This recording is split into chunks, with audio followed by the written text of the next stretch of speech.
Assalaamu calaykum kulanti wanaagsan lisonkeena toddobaad ama casharkeena toddobaad maanta waxaan ku qaadan doonaa hadduu ilaahay idmo aykoonada marka aad bedeshay kadib sidooda ugu soo celin kartaa midabkii casharkii lasoo dhaafay ayaan kaga bedelnay haddana casharkan waxaan ku baran doonaa in midabkii aan bedelnay aan dib u soo celino oo kuwooda rasmiga ah u samayno haddaba isla wadadii ayaan qaadi doonaa revisionna waxay noogu noqon doontaa cashirkii lixaad qaybtaan kusoo samaynay waxaan leenahay computerka bartankiisa ayaan tegayaa ama shaashadeeda meel ka mid a kadibna waxaan leedahay right click ayaan ku leeyahay meel bannaan ayaan right click ku leedahay kadibna waxaan dooranayaa meesha loo yaqaano personalis oo tan ugu hooseysa personalis kadib box weyn baa isoo bixi doona boxkaas waxaan ka dooranayaa meesha loo yaqaano themes selectan waa doorashadii laakiin erayga la yiraahdo themes erayga meesha ku qoran oo themes way erayga gujin doonto oo click siin doontid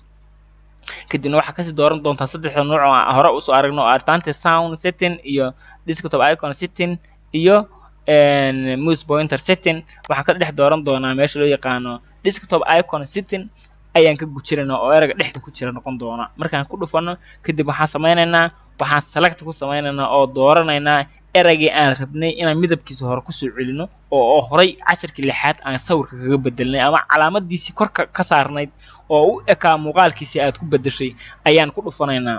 kadibna waxaa samaynaysaa meesha loo yaqaana restore default oo button ka mid a batamadii haddan aan soo aragnay oo weliba kii aan ka bedelayno desktop change icons ku dhawaa ayaan ku dhufanaynaa waxaana dooran doonaa markaan muuskaasi gujino kadib waxaa noosoo markaa aan gujino kadib apply iyo okay waan isugu daraynaa wax doorashaha kaleeto ma jidho laakiin sidaas ayaan u sameynaynaa aan soo fiirino haddana aan soo celino wixii naga qaldamay aan soo aragno computerka gudihiisa aan aadno halkan ayaan nimid meeshan bannaan ayaan right click ku siiyey kadibna waxaa yidhi personalis ayaan ku dhufday personalis meesha shaashadaha laga bedeli jiray ayuu i keenay laakiin shaashad maanta ma doonaya inaan bedelo oo waxaan dooranayaa erayga loo yaqaano themes oo meesha hore ku yaala oo garabka dhinaca bidix ka qabanaya themaska ayaan gujiyey kadibna saddexdan shay oo meeshaan noogu qoran midkooda ugu dhexeeya oo la yiraahdo desktop icon setting ayaan hal mar muuskayga check ku siiyey markaan muuska check ku siiyey waa kan kii aan sawirka ka bedelnay oo aan control panelka u ekaysiino oo ah this pc ayaan hal mar check siinay oo markaan muuska ku gujiyey ayaan waxaan doortay labadan button kani waa kii marka hore aan ka bedelo change icon waa kii aan marka hore kusoo bedelay laakiin restore default ayaan hadda doonaya inaan isticmaalo muxuu noqday sawirkiisa hore ayaa kusoo noqday kadibna apply okay isugu dari kardhaa waana ku dhammaystiran yahay eragaas haddaba waxaan rabaa resical bin sidiisa inaan kusoo celsho masana waa doorta resical bin restore default waan ku dhufday sidiisa hore ayuu kusoo noqday apply bis aad u baahan tahay kadibna network ayaan ku noqdo oo hal mar ku dhuftay oo waxaan rabaa inaan raadka hore wax yar kaa xusuusiyo casharkii lixaad waxaa yidhi change icons ayaan ku dhufday waxyaalahan badan oo soo baxa ayaan xagga u socday kadibna waxaan aaday xaggan ayaan sii aaday waxaan raadinayaa mid ku habboon oo global u samaysan oo loo samayn karo ama loo yeeli karo ama loo ekaysiin karo waayahay calaamadan internetka ayaan ku dhufnay control panel sa internet ugu ekaysiino kadibna okay baan nidhi kadibna waxuu noqday internet buu ekaaday applyna waa ugu darnay okayna waa ugu darnay marka computerkayga waa ka kansalay haddana aan fiirsho network say u ekaato waa ujeedaa computerkii wuu ekaaday oo network caadi u ekaaday this pc sidaa loogu soo ceshay resical bin sidaa loogu soo ceshay marka cashirkii toddobaad ayaan ku guda jirnaa weliba masana waxaan ku dari doonaa qayb kale oo ka mid ah qaybtaas waan samaynay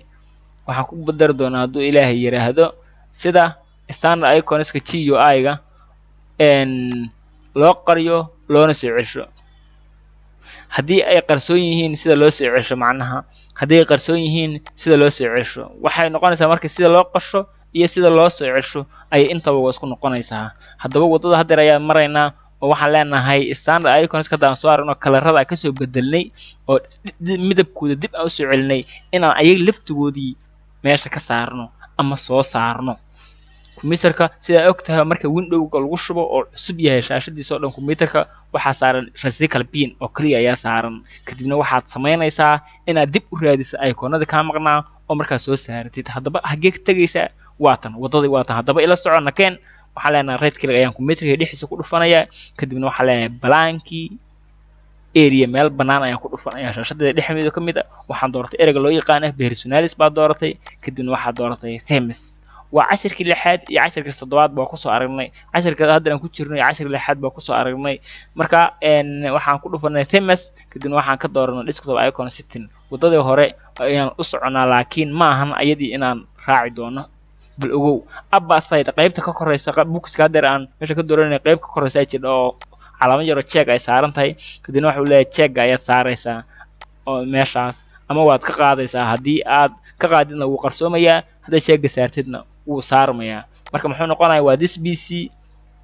user file waa user file physical bin control panel iyo weliba network intaas nooc ayaad mid ka mid ah waad qarin kartaa control panel maanta wuu soo gelayaa laakiin qaybta hore ma uusan soo galayn control panel cashirka lixaad markaan qarinaynay ama midabka ka bedelay ma soo galayn laakiin hadda waad qarin kartaa waana soo saari kartaa haddaba aan fiirino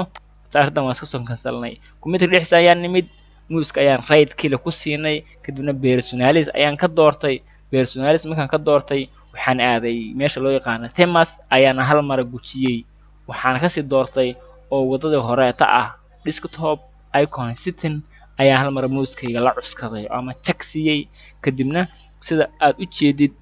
qaybta kore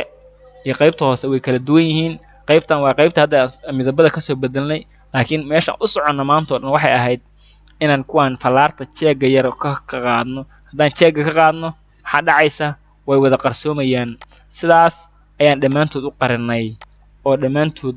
waa qarina cheegadan ka qaadno macnaheedu waa maxay waa la qarshay kadibna apply iyo okay ma soo darnay kadibna waaba kansala computerkayga si aan u ogaado ayaan computerkayga gudihiisa tagayaa